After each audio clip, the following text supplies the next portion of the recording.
नमस्कार, स्वागत है आप सभी का। और आरएएस प्री के एग्जामिनेशन को ध्यान में रखते हुए इंडियन कॉन्स्टिट्यूशन और पॉलिटी का जो पार्ट है, इसमें प्रीवियस ईयर्स के जो क्वेश्चन है उनका हम लोग सॉल्यूशन कर रहे हैं। 2013 वाला पेपर सॉल्यूशन हम लोग कर चुके थे। आज वाली क्लास में 15 से 20 मिनट में 2016 में पॉलिटी के जो भी क्वेश्चन आए थे आरपीएससी के पेपर में, आरएएस के पेपर में, उनको हम सॉल्व कर लेते हैं फटाफट से। और क्लास को पूरा देखना है हमेशा की तरह। हाँ, देखिए ये क्वेश्चन पूछा गया था, निम्न में से भारत सरकार अधिनियम 1919 के बारे में असत्य कथन को चिन्हित करना था। असत्य कथन यानी जो इसमें चारों कथनों में से जो कथन सही नहीं है। पहला, भारत सरकार अधिनियम 1919 1921 में लागू हुआ, बिल्कुल ठीक है। यह अधिनियम मॉर्ले मिंटो सुधार अधिनियम के नाम से जाना जाता है, बिल्कुल गलत। ये मॉन्टेग्यू चेम्सफोर्ड सुधार अधिनियम के नाम से जाना जाता था, है ना। इसका नाम था मॉन्टेग्यू चेम्सफोर्ड सुधार अधिनियम। और मॉन्टेग्यू जो है वो भारत के राज्य सचिव थे और लॉर्ड चेम्सफोर्ड जो है भारत के वायसराय थे। इस अधिनियम में केंद्रीय प्रांतीय विषय दो भाग में किए गए थे। उसके बाद प्रांतीय विषयों को फिर से दो भागों में बांटा गया था, आरक्षित विषय और हस्तांतरित विषय, और इसे द्वैध शासन के रूप में भी जाना गया था। तो विभाजन दो प्रकार से हुआ। पहला विषय केंद्र और प्रांत दो भागों में बांटे गए, उसके बाद प्रांतीय विषयों को फिर से दो भागों में बांट दिया गया था। ठीक है, तो ये भी सही है। तो सेकंड ऑप्शन इसमें जो असत्य कथन था, मॉन्टेग्यू चेम्सफोर्ड सुधार अधिनियम के नाम से, मॉर्ले मिंटो सुधार अधिनियम जो है वो 1909 का अधिनियम था। ठीक है, ये ध्यान रखना है। आइए नेक्स्ट क्वेश्चन है। एक कथन असत्य है इसमें से, बंबई राज्य गुजरात और महाराष्ट्र में विभाजित किया गया। ये पुनर्गठन से रिलेटेड है। बंबई प्रांत जो है उसका गुजरात और महाराष्ट्र दो राज्यों में जो है उसका पुनर्गठन किया गया, बिल्कुल ठीक है। हिमाचल प्रदेश पहले संघ शासित प्रदेश या केंद्र राज्य जो प्रदेश है उसकी सूची में था। गोवा दमन दीव, तो गोवा और दमन दीव इनको अलग किया गया। गोवा को राज्य का दर्जा दिया गया, दमन दीव केंद्र शासित या संघ राज्य क्षेत्र बनाए गए। मैसूर राज्य का नया नाम तमिलनाडु नहीं, मैसूर राज्य का नया नाम जो है वो कर्नाटका रखा गया। ठीक है, कर्नाटक रखा गया इसका नाम। तो सेकंड जो है ऑप्शन इसमें राइट आंसर हो जाएगा। नेक्स्ट बढ़ते हैं। संविधान में मौलिक कर्तव्यों को कब शामिल किया गया? स्वर्ण सिंह समिति की रिकमेंडेशन पर 1976 में और 42वें संविधान संशोधन के माध्यम से शामिल किया गया था। ठीक है, तो ये थोड़ा सा हमें ध्यान रखना है। 42वां संशोधन और स्वर्ण सिंह समिति की सिफारिशों पर। ठीक है, ध्यान रखिएगा। एक आग्रह है आपसे कि वैसे तो ये आरएएस के पेपर हैं, प्री के पॉलिटी के क्वेश्चन हम सॉल्व कर रहे हैं, लेकिन साथ साथ चूंकि पॉलिटी जो है वो विभिन्न एग्जामिनेशन में पूछा जाता है, चाहे आप स्कूल लेक्चरर या असिस्टेंट प्रोफेसर या यूजीसी नेट की प्रिपरेशन कर रहे हो या यूपीएससी मेंस वगैरह की प्रिपरेशन आप लोग कर रहे हो पॉलिटिकल साइंस सब्जेक्ट लेकर, तो उसके लिए भी ये क्लासेस बहुत ज़्यादा कारगर हैं, बहुत ज़्यादा सहायक क्लासेस हैं।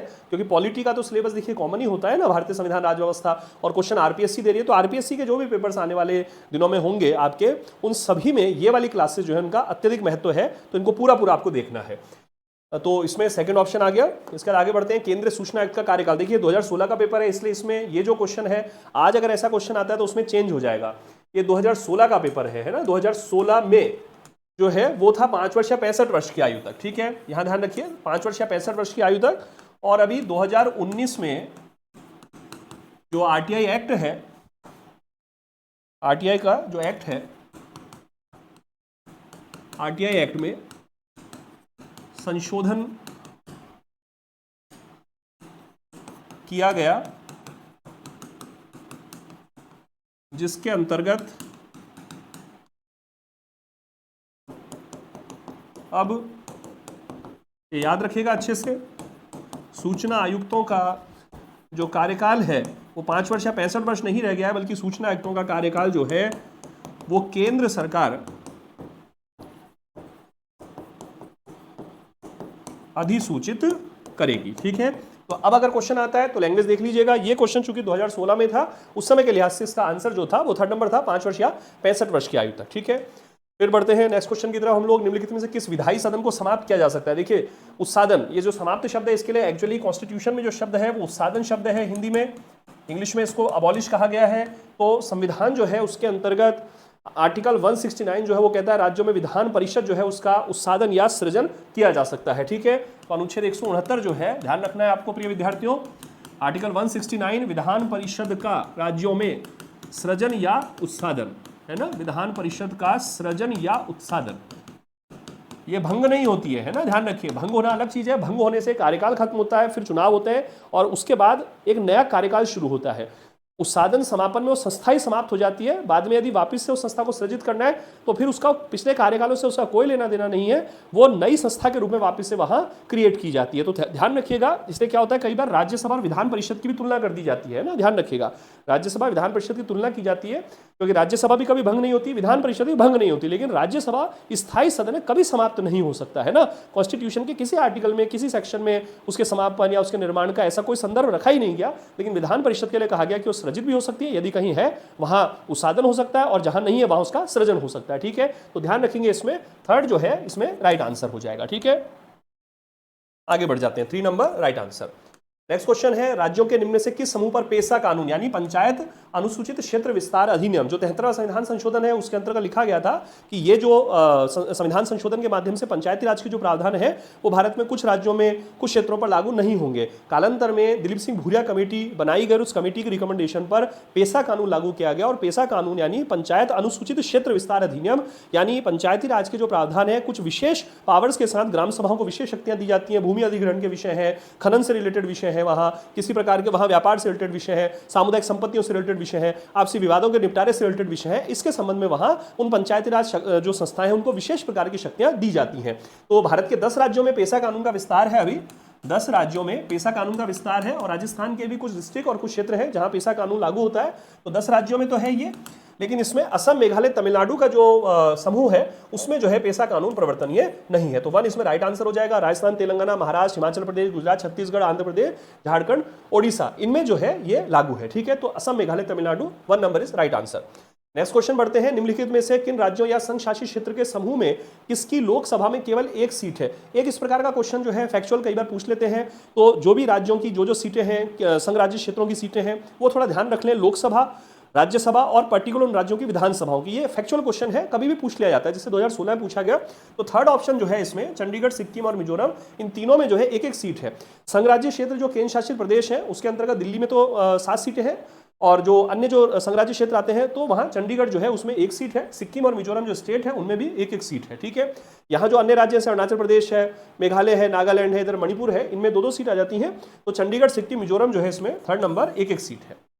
नेक्स्ट क्वेश्चन पे बढ़ते हैं हम। हाँ, ये सुमेलित करने का है, उपाधियों का निषेध, ये इसमें क्वेश्चन पूछा गया। तो उपाधियों का निषेध जो है वो आर्टिकल 18 से रिलेटेड हो गया। तो ए जो है इसमें थर्ड नंबर, धार्मिक मामलों के प्रबंध की स्वतंत्रता, तो आर्टिकल 26 से रिलेटेड हो गया। तो बी जो है इसमें 4 हो गया। फिर अल्पसंख्यकों की भाषा का जो संरक्षण है, नागरिकों के प्रत्येक वर्ग को अपनी भाषा, लिपि और संस्कृति को सुरक्षित बनाए रखने का अधिकार, पूरी लैंग्वेज ये चलती है। तो सी जो है उसमें 1 हो गया। ठीक है, और फिर भाषा शिक्षा का अधिकार जो है, जो 86वें संविधान संशोधन से जोड़ा गया, 2002 में 86वें संविधान संशोधन हुआ और 2009 में उसके लिए एक्ट बना, 2010 से लागू हुआ, अनुच्छेद 21A। तो डी जो है उसमें ये सेकंड हो गया। तो इसमें 3, 4, 1 और 2, तो हम देख लेते हैं 3, 4, 1 और 2, तो थर्ड ऑप्शन जो है विल बी राइट आंसर। ठीक है, आइए आगे बढ़ जाते हैं फटाफट से। भारत सरकार अधिनियम 1935 की मुख्य विशेषता देखिए, कॉन्स्टिट्यूशनल डेवलपमेंट का एक क्वेश्चन 1919 के अधिनियम का आया, दूसरा 1935 के अधिनियम का आया है।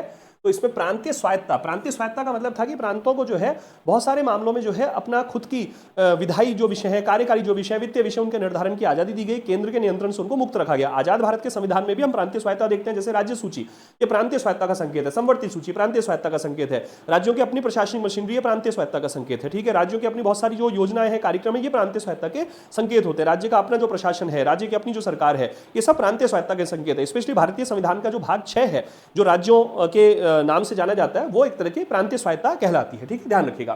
तो प्रांतीय स्वायत्ता पहली बार इसमें रखी गई थी। संघ शासन और प्रांतीय स्वायत्ता 2 विशेषताएं थी। दूसरा, इसमें अखिल भारतीय महासंघ का प्रावधान था। पहली बार एक ऑल इंडिया फेडरेशन की बात की गई थी, जिसमें प्रांत और जो देशी रियासतें हैं उनके समावेशन की बात थी। हालांकि संघीय योजना लागू नहीं हो पाई थी इसकी। फिर प्रांतीय स्तर पर द्वैध शासन प्रणाली को समाप्त करके इसने केंद्र में लागू किया। बिल्कुल ठीक, प्रांतों में जो द्वैध शासन था 1919 के अधिनियम में, वहां समाप्त किया। 1935 के अधिनियम में उसे केंद्र पर लागू किया गया। अवशिष्ट विषय प्रांतीय विधायकों को आवंटित किए गए थे, तो ये इसमें गलत है। तो यही इसने पूछा कि मुख्य विशेषता नहीं है, तो 4th नंबर राइट नंबर है। अवशिष्ट विषय यानी जो संघ राज्य संवर्ती सूची, क्योंकि पहली बार संघ राज्य संवर्ती सूची का प्रोविजन भी 1935 के अधिनियम में किया गया था, और वो विषय जो इन सूचियों में नहीं दिया सके, तो अवशिष्ट विषय जो है वो गवर्नर जनरल को यहाँ सौंपे गए थे। ठीक है, जैसे भारत में आजाद भारत के संविधान में, हमारे संविधान में संसद को विषय सौंपे गए हैं, लेकिन 1935 के अधिनियम में गवर्नर जनरल को विषय सौंपे गए थे। तो 4th number right answer. Next question बढ़ते हैं। भारत के राष्ट्रपति के महाभियोग की जो प्रक्रिया है, प्रक्रिया अनुच्छेद 61 में आती है। महाभियोग पदबंध जो है वो अनुच्छेद 56 में आता है। ठीक है, राष्ट्रपति की जो पदावधि है आर्टिकल 56 में वही लिखा है, संविधान के अतिक्रमण के आधार पर महाभियोग लाया जा सकता है, जिसकी प्रक्रिया अनुच्छेद 61 में है। प्रक्रिया संसद के दोनों सदनों में किसी भी सदन में प्रारंभ हो सकती है। एक सदन आरोप लगाता है, वहां संसदीय प्रक्रिया का पालन होता है, और दूसरा सदन उसका अन्वेषण करता है, न्यायिक जांच का विषय होता है। क्योंकि एक सदन संसदीय विधायी प्रक्रिया को अपनाता है, दूसरा सदन न्यायिक प्रक्रिया को अपनाता है, इसलिए दोनों का समावेशन करके इसे अर्ध न्यायिक प्रक्रिया, काजी जुडिशियल प्रोसेस इसको कहा जाता है। ठीक है, तो second will be the right answer. Next question बढ़ते हैं। राजस्थान राज्य में 30 जून 2016 तक कितनी बार राष्ट्रीय शासन लागू किया गया? तो ये तो 4 बार लागू किया गया, 1967 में, 1977 में, 1980 में और 1992 में। मेरा आग्रह है कि राजस्थान में राष्ट्रपति शासन की जो डेट है वो आप याद करके रखिए, पेपर में कई बार ये पूछने के चांसेस रहते हैं, तो 4 नंबर राइट आंसर आ जाएगा।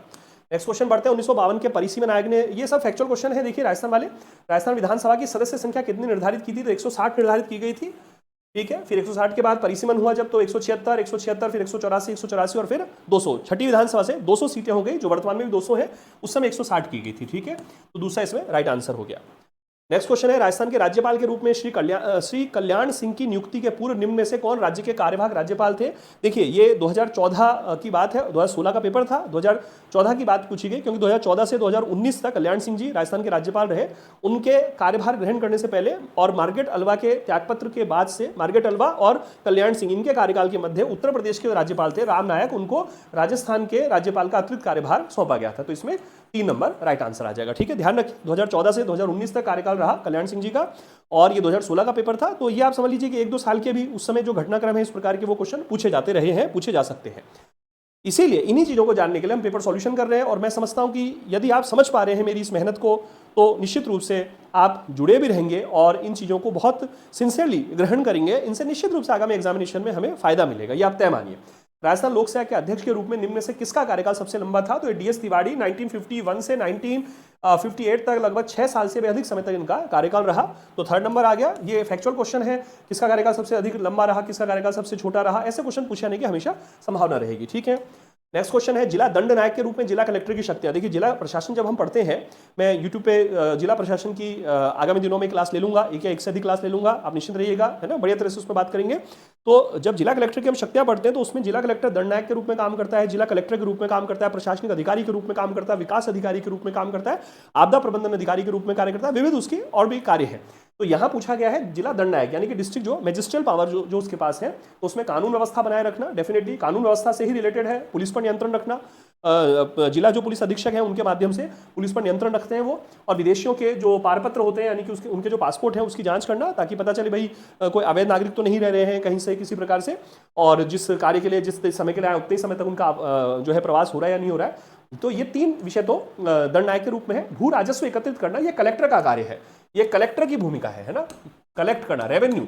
और पूछा गया है दंड नायक के रूप में, है ना, मेरी बात समझने का प्रयास कीजिएगा। जिला कलेक्टर को बहुत सारे काम करने पड़ते हैं, तो उसका एक डिवीजन किया गया है उन कार्यों का जिला प्रशासन को समझने के लिए। मैं भी कराता हूं उसको, क्लासेस में भी कराता हूं, एप्लीकेशन में भी कराता हूं, और यहां भी मैं यूट्यूब पे भी आप लोगों को कराऊंगा इसको।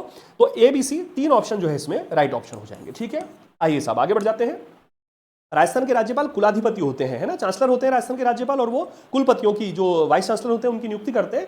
तो राजस्थान के राज्यपाल कुलाधिपति होते हैं। सभी राज्य विश्वविद्यालयों के, सभी राज्य विश्वविद्यालय राज्य में कार्यरत केंद्रीय विश्वविद्यालय नहीं, केंद्रीय विश्वविद्यालयों के कुलाधिपति जो है वो भारत के राष्ट्रपति या फिर मानव संसाधन विकास मंत्रालय, जिसे हम शिक्षा मंत्रालय कहते हैं, तो उनका वहां पर नियंत्रण होता है पूर्ण रूप से। तभी राज्य और निजी विश्वविद्यालय नहीं, इसमें नहीं, निजी विश्वविद्यालयों के तो जो अपने डायरेक्टर हैं, जो अपने ओनर हैं, वही चांसलर का काम संभाल लेते हैं। सभी राज्य विश्वविद्यालय, राज्य में स्थित केंद्रीय विश्वविद्यालय, राज्य के सभी निजी विश्वविद्यालय, तो इसमें सभी राज्य विश्वविद्यालय जितनी भी ऑल जो स्टेट यूनिवर्सिटीज हैं, जैसे राजस्थान विश्वविद्यालय है, सुखाड़िया विश्वविद्यालय है, जयनारायण व्यास विश्वविद्यालय है, महाराजा गंगा सिंह यूनिवर्सिटी है, और भी जो बहुत सारी यूनिवर्सिटीज हैं, ठीक है, शेखावटी विश्वविद्यालय है, भरतरी विश्वविद्यालय है, ये विभिन्न प्रकार के जो विश्वविद्यालय हैं, मत्स्य जो विश्वविद्यालय, विभिन्न प्रकार के जो विश्वविद्यालय अभी स्टेट ने कुछ समय पहले खोले, पत्रकारिता विश्वविद्यालय है, ठीक है, स्पोर्ट्स रिलेटेड है, पुलिस विश्वविद्यालय है, ठीक है, टेक्निकल यूनिवर्सिटी है, तो ये सभी विश्वविद्यालय जो है स्टेट के, उनके कुलाधिपति राज्यपाल होते हैं। ठीक है, आगे बढ़ जाते हैं। राजस्थान सूचना आयोग का गठन कब हुआ था? राजस्थान सूचना आयोग की वेबसाइट देख लीजिए, वहां फ्रंट में लिखा हुआ है 18 अप्रैल 2006 को। 2005 में तो सूचना का अधिकार अधिनियम पूरे देश में लागू हुआ, तो राजस्थान सूचना आयोग का गठन जो है 18 अप्रैल 2006 को हुआ है। आगे बढ़ जाते हैं। राज्य स्तर पर लोकायुक्त की नियुक्ति की सर्वप्रथम अनुशंसा, सर्वप्रथम जो है रिकमेंडेशन किसके द्वारा की गई थी? तो पहला जो प्रशासनिक सुधार आयोग था भारत का, प्रशासनिक सुधार आयोग, अब तक 2 बार प्रशासनिक सुधार आयोग गठित हुए, पहला 1966 से 1970 मोरारजी देसाई के अध्यक्षता में, बाद में मोरारजी देसाई उप प्रधानमंत्री बने तो के हनुमंतैया जो है प्रथम प्रशासनिक सुधार आयोग के अध्यक्ष बनाया गया। फिर दूसरा प्रशासनिक सुधार आयोग 2005 से 2009 तक, और जो है वीरप्पा मोइली की अध्यक्षता में वो प्रशासनिक सुधार आयोग काम करता रहा। तो ये सेकंड। 73 में तो राजस्थान में लोकायुक्त उप लोकायुक्त अधिनियम जो है वो पारित हो गया था, तो सेकंड इसमें जो है यहाँ ऑप्शन है।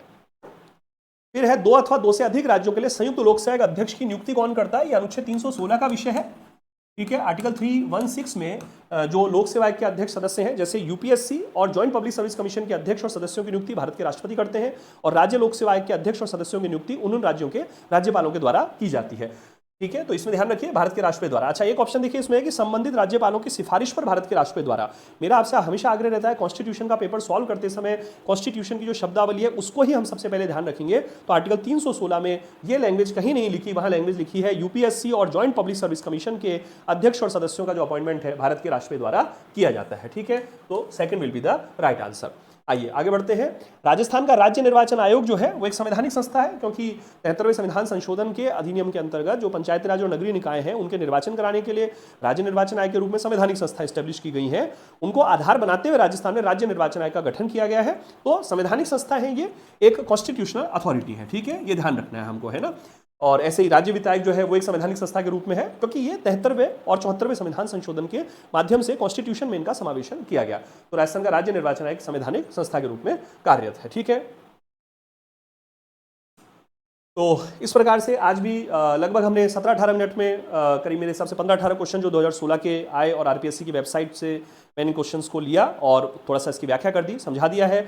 लगातार जुड़े रहिए, साथ बने रहिए। एप्लीकेशन पर जो कोर्स है इसके बारे में विद्यार्थी काफ़ी अब जो है पूछ रहे हैं कि क्या इस कोर्स में क्या क्या आपने दिया हुआ है। तो एक बार मैं इस कोर्स को लेकर वीडियो एक दिन सेपरेट इसका वीडियो बना देंगे 2-4-5 दिन में, जब भी थोड़ा समय मिलेगा मुझे, और उसमें मैं बता दूंगा कि इसमें क्या क्या चीज़ें दी हुई हैं, कैसे कोर्स बहुत फायदेमंद हो सकता है। बाकी यूट्यूब पे मैं अपनी कंटिन्यूटी लगातार जो है बनाए रखने का प्रयास मेरा रहेगा, ठीक है। तो आप सभी जुड़े रहते हैं मेरे साथ और आप सभी का आभार है। पढ़ाई करिए, तैयारी करते रहिए शानदार तरीके से, बिल्कुल भी कहीं भी भटकाव मत रहिए, है ना। बिल्कुल मन को भटकाने की कहीं जरूरत नहीं है, पॉजिटिव रहिए, बिल्कुल स्वास्थ्य का विशेष ध्यान रखिए। और मिलता हूं आप सभी से नेक्स्ट क्लास में। 2018 का जो पेपर सॉल्यूशन है वो हम करेंगे, संभवतः कल उस पेपर को हम सॉल्व करने का प्रयास करेंगे। मिलता हूं आप सभी से, नमस्कार, धन्यवाद।